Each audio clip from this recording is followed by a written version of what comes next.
It's Okay to Feel Bad for a Bit by Moridinamael, May 11th, 2025. If you kiss your child or your wife, say that you only kiss things which are human, and thus you will not be disturbed if either of them dies. Epictetus.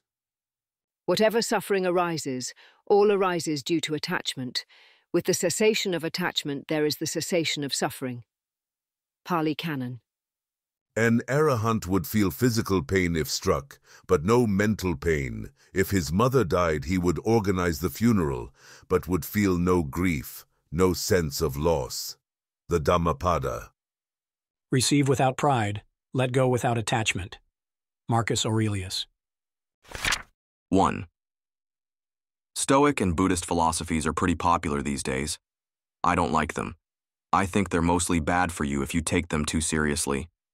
About a decade ago, I meditated for an hour a day every day for a few weeks, then sat down to breakfast with my delightful, at the time, toddlers, and realized that I felt nothing.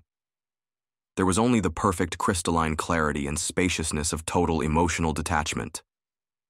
"Oh," I said, and never meditated again. It's better to sometimes feel bad for a bit than to feel nothing. 2. Young adults should probably put some effort into becoming less emotionally reactive.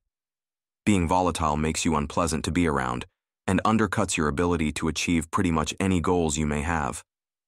If you have any traumas, it's likely positive EV for you to devote time and energy to learning some kind of therapy modality with a good evidence base, and then taking the time to resolve those issues.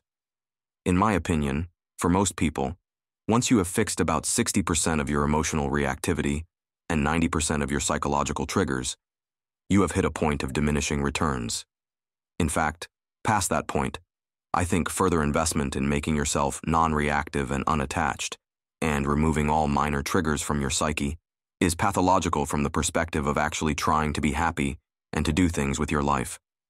If your fear of feeling bad for a bit is so great that it causes you to self-obsess, consider that self-obsession is just a more convoluted and drawn-out way of feeling bad. 3. If you try to do something and things don't go your way and you feel bad about that, the problem isn't that you felt bad about it. The problem isn't that you are insufficiently stoic. The problem isn't that you care too much about the outcome. The problem is that things didn't go your way. You are allowed to feel bad about that, for a little bit. It's okay to care about things. I know that somehow this doesn't sound deeply wise, but I think sometimes we are too wise for our own good. The solution to the problem isn't to meditate on impermanence, or to visualize your mother's funeral.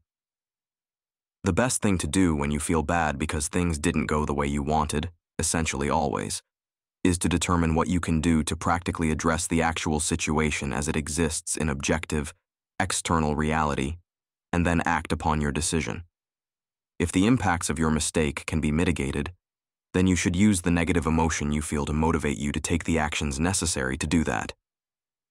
If there's nothing meaningful to be done to mitigate the impact of the damage, then you should use the negative emotion you feel to take whatever steps are necessary to ensure that this won't happen again. You will still feel somewhat bad during this process, but that's okay. The actions you take will make you feel less bad, and it's okay to feel bad for a bit. 4. In fact, it's probably good for you to feel bad for a bit. Negative emotions provide motivation for action. Guilt motivates you to avoid making choices you will regret. Anger, in context of an overall emotionally healthy mind, motivates you to overcome fear. Fear, in turn, motivates you to avoid risk, and your sense of risk will become well-calibrated the more things you actually try to do. Emotional suppression, detachment, results in a bias toward inaction. In contrast, a bias toward action cultivates synergy and integration with your emotions and becomes self-reinforcing. You learn to trust yourself. The more you expose yourself to the risk of feeling bad for a bit, the more experience you gain, and the less likely you are to make a serious mistake that would cause you to feel very bad for a long time. I think it's good that this community has gradually moved away from the language of acrasia and the conceptual frameworks of hyperanalytical self-awareness that lead to analysis paralysis and emotional suppression. Paul Atreides was not a role model. There is a big risk that I am misunderstood here as saying that you should do the opposite of the Stoics and just behave emotionally and chaotically. I'm not saying that. I am saying that it's easy to take self-control too seriously, but it's hard to fit. Take Epictetus 60%. Seriously, meditate for 20 minutes per day for 3 months, and then stop, on a bumper sticker.